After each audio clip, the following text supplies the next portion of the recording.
Hello, bachcho. Let's read the question. The question says, which of the following statements are correct? A is the valential electronic configuration of p elements is ns2np126. B says the maximum oxidation state shown by p block element is equal to total number of valence electrons. C says the number possible oxidation of states of p block element decreases towards right across a period. And D is the oxidation state 2 unit less than the group oxidation state become progressively more stable from a heavier element in boron and carbon family. So यहाँ पे हमसे कुछ statements given है, हमें बताना है कौन सी statement हमारे पास करेक्ट है। तो सबसे पहले तो यहाँ पे जो की कंसेप्ट हमें चाहिए दैट इज कॉमन ऑक्सीडेशन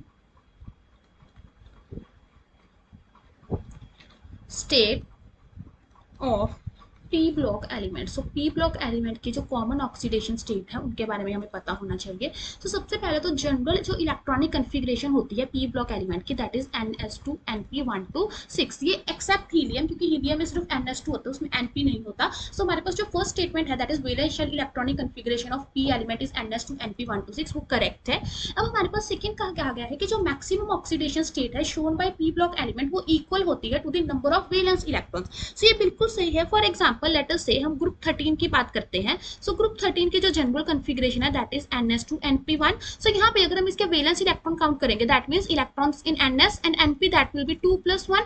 जो मैक्सिमम ऑक्सीडेशन स्टेट हमारे पास ग्रुप 13 दिखाता है दैट इज 3। सिमिलरली लेटर से हम ग्रुप 17 की बात कर लेते हैं तो दैट विल बी NS2Np हमारे पास हो जाएगी 5। सो इस केस में क्या हो जाएगी 5 + 2 7। सिमिलरली हम 13 से लेके 17 तक किसी भी ग्रुप पे लगाएंगे सो जो मैक्सिमम ऑक्सीडेशन स्टेट होगी वो किसके इक्वल होगी, नंबर ऑफ वैलेंस इलेक्ट्रॉन्स के, that means number of electrons in S + P।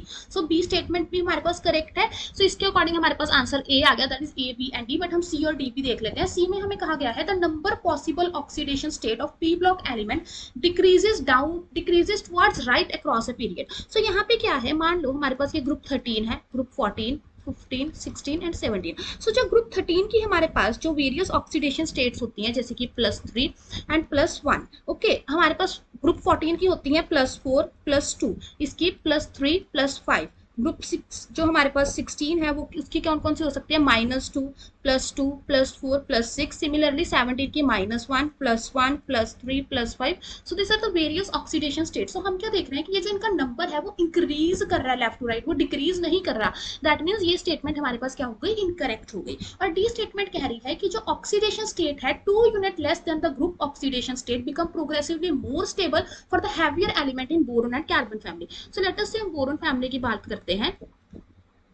सो हमें पता है कि इसकी जो मैक्सिमम ऑक्सीडेशन स्टेट है वो +3 है, हमने अभी निकाली। अब ये क्या कह रहे हैं कि अगर हम हैवियर एलिमेंट्स देखते हैं फॉर एग्जांपल इंडियम, तो इस केस में हमारे पास जो इसकी स्टेबल ऑक्सीडेशन स्टेट होगी वो +1 होगी, दैट मींस 2 लेस देन 3। सो ये ऐसा क्यों होता है, this is because of inert pair effect. क्योंकि जैसे जैसे हम पी ब्लॉक में डाउन द ग्रुप जाते हैं इनर्ट पेयर इफेक्ट की वजह से हमारे पास जो NS के इलेक्ट्रॉन्स है वो बॉन्डिंग में पार्टिसिपेट नहीं करते। सो अगर हम ग्रुप 13 की बात करेंगे तो उसकी जनरल इलेक्ट्रॉनिक कन्फिग्रेशन क्या होगी, NS2Np1। दैट मींस NS के इलेक्ट्रॉन्स पार्टिसिपेट नहीं करेंगे तो सिर्फ किसके करेंगे, Np के। सो इसका मतलब जो ग्रुप 13 है या बोरोन फैमिली है उसकी जो हम जैसे जैसे नीचे जाएंगे कौन सी ऑक्सीडेशन स्टेट स्टेबल होगी, +1। सिमिलरली अगर हम ग्रुप 14 की बात करेंगे उसमें जो स्टेबल होगी दैट इज +2। दैट मींस हमारा ऑप्शन डी भी करेक्ट है। सो इसका जो करेक्ट स्टेटमेंट है A, B and D। Hope you find the answer. Best of luck.